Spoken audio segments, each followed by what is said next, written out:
Hello, Malcolm here, and welcome to this class on Nehemiah. It's part of the A New Thing series for the Thames Valley and Watford Churches of Christ at the beginning of 2024, and we're looking at God doing a new thing in the life of that amazing character, Nehemiah. We're going to focus mostly on the early part of the story. There's so much we could talk about, but we've got to narrow it down a little bit because there's a lot in that amazing book.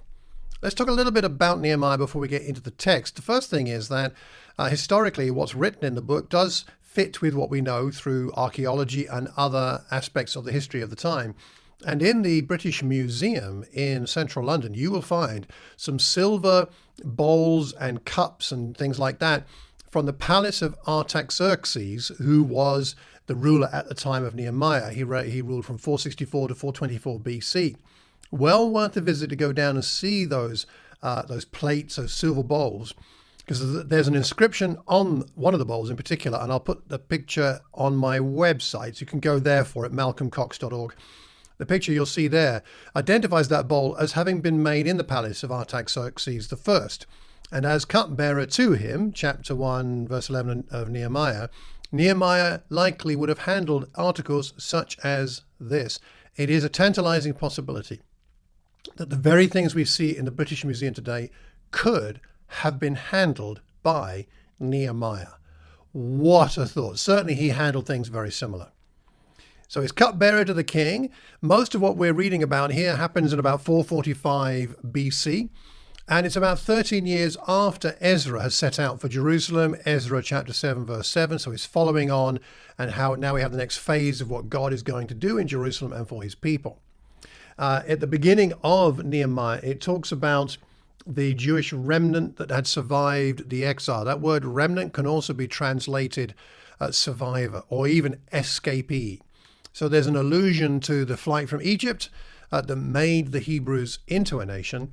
Now, with Nehemiah, they have the opportunity to become a nation reborn out of exile. Let me give you my summary point for this class, and you can be thinking about that as we talk about some of the aspects of Nehemiah's faith. My summary point is this: that I think what we see in terms of a new thing is that God was able to do a new thing because Nehemiah responded to the need revealed to him. That's a long sentence. I'll repeat it. God was able to do a new thing because Nehemiah responded to the need revealed to him. Obviously, he responded in faith. So let's talk about a couple of things to do with Nehemiah. And the first thing is that when Nehemiah has this need revealed to him, the first thing he does is pray. Nehemiah prays in response to a need that's revealed. The beginning of Nehemiah chapter 1, in the month of Kislev, while I was still in the citadel of Susa, Hanani, one of my brothers, came from Judah with some other men. I questioned them about the Jewish remnant that had survived the exile and also about Jerusalem. They said to me, "Those who survived the exile and are back in the province are in great trouble and disgrace. The wall of Jerusalem is broken down and its gates have been burned with fire." I don't know if you ever get a bad news WhatsApp, a bad news email, someone rings you up and tells you bad news. It can be a bit of a downer, right? Nothing that you and I generally hear compares to this. And this is devastating to Nehemiah and to his people, the whole nation of the Hebrews here. And what is his response? In verse 4, so impressive. When I heard these things, it just doesn't say, "Oh, I got depressed," or "I went and had a drinking binge," or "I ate 3 bars of chocolate," or whatever we do to make ourselves feel better. When I heard these things, I sat down and wept. He fully engaged with what's going on here. For some days, so not just an hour or two, for some days I mourned and fasted and prayed before the God of heaven. So it's not completely introspective. He's feeling it, but it's before God, the God of heaven. And then I said, "Lord God of heaven, the great and awesome God who keeps his covenant of love with those who love him and keep his commandments, let your ear be attentive and your eyes open to hear my prayer, that your servant is praying before you day and night for your servants, the people of Israel." And he goes on to confess his sins, and he just pours out his heart to God right here.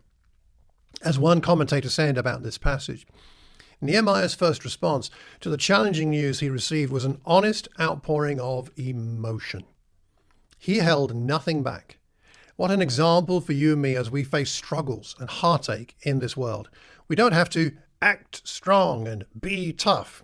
We don't have to do that. Those who follow Jesus are free to express authentic feelings that well up inside us.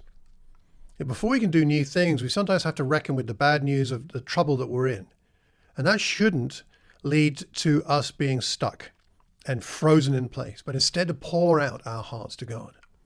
Nehemiah, if you know the book and you know his character, he is a man of action. You'll see that as you read through the rest of the book. It's therefore all the more remarkable that his first instinct is to mourn, to fast, and to pray. We see here that his penchant for action is rooted in a deep conviction about God's honor. He is first and foremost a spiritual man, not a man of action.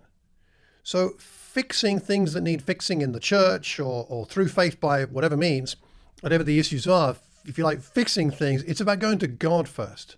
It's not just about making decisions and getting stuff done. So we understand that he's a deeply spiritual man. And of course, that's the background to what some people call an arrow prayer in chapter 2, verse 4, when he gets a chance to talk to the king about what's going on. And just before he opens his mouth, it says, I pray to the God of heaven. That's a very brief prayer, but that shows that it's not a superficial prayer, because it's rooted in the kind of prayer life he has habitually. You can also have a look at Nehemiah chapter 4, verse 9 for more example of his prayers.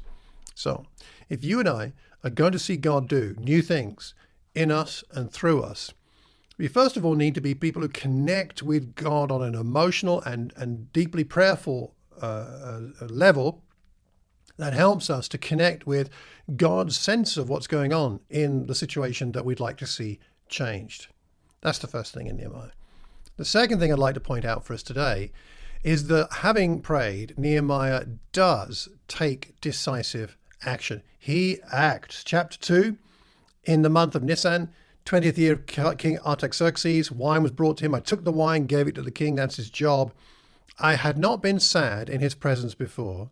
So the king asked me, why does your face look so sad when you are not ill? This can be nothing but sadness of heart. Quite an insightful ruler here, isn't he? I was very much afraid. So Nehemiah is feeling that. Shall I speak up? Shall I not? Shall I say? Shall I not? He's afraid. But I said to the king, may the king live forever. Why should my face not look sad when the city where my ancestors are buried lies in ruins and its gates have been destroyed by fire? He's honest with the king. And then the king says, what do you want? And that's when he has that momentary prayer in his heart and his head, not out loud. And he answered the king and he says, please send me. Send me there so I can rebuild the city. And the king says, how long will it take? And he says, well, some time. And then he asks for letters. He asks for people to go with him. He asks for all kinds of details. He certainly thought and prayed about this. He knows what he was going to say. And he has some opposition, but the king says, yes, off you go. And off he goes. Now, here's a couple of things about this. Firstly, this encounter with the king is 4 months after he first hears about the trouble in Jerusalem. So although he acts, he doesn't act impatiently. He doesn't act precipitously. It seems that he waits for the right moment at the right time. And this was the right time. He's sad. The king says, why are you sad? That seems like the right time. He's spiritually tuned in with God so that he notices, okay, this is the time to say what's going on. 4 months later. And how is he feeling? He's feeling sad and afraid. But how does he act? Courageously. Courageously. He's scared.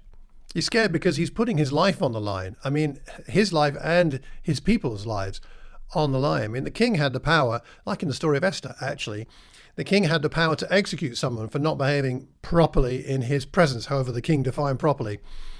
Expressing emotion was considered improper in that culture, and yet Nehemiah allows that. He takes a risk. He's very bold here. And Nehemiah's conviction then inspires other people. We see later in chapter 2, verse 17, he says to the people when he gets there and he does a bit of a survey at night and has a look at everything. And of course, there are people already living there. He's the He's the lad from out of town. And he's the stranger in many ways. But he tells the people living there, you see the trouble we are in. He embraces it as his problem, not theirs. Like, you've been here, what have you been doing? No, we are in this trouble together. Jerusalem lies in ruins, and its gates have been burned with fire.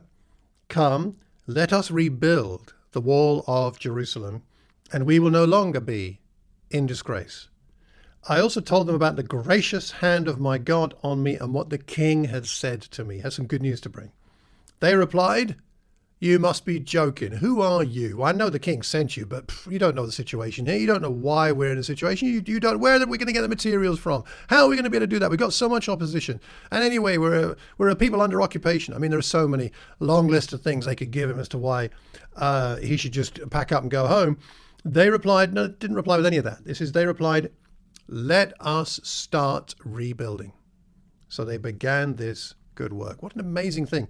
His conviction inspires other people who have been so far stuck. They need to do a new thing. But how are they going to do a new thing? They need someone to come on the scene who can embrace this conviction and himself has been inspired by God to do a new thing, working through his sadness and his fear to take a step of faith so that then they now can be inspired by him to join him in this new thing for God. And all of that, despite internal opposition and external opposition at times. We haven't got time to look at the rest of the book. Do that yourself. But eventually the work gets done, doesn't it? In chapter 6, verses 15 to 17.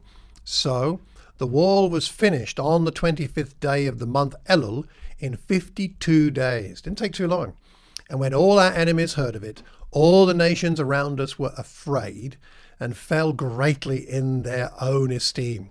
For they perceived, this is the key bit, they perceived that this work had been accomplished with the help of our God. Even the people opposing Nehemiah understood God was at work doing a new thing.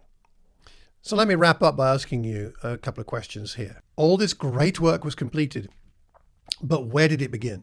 It began with Nehemiah being shown a need. Is God showing you a need? Is God showing you a need in your family? A need in your local faith group, your location, your family group, whatever group you have? Is there a need there? Is God showing you a need in your neighborhood?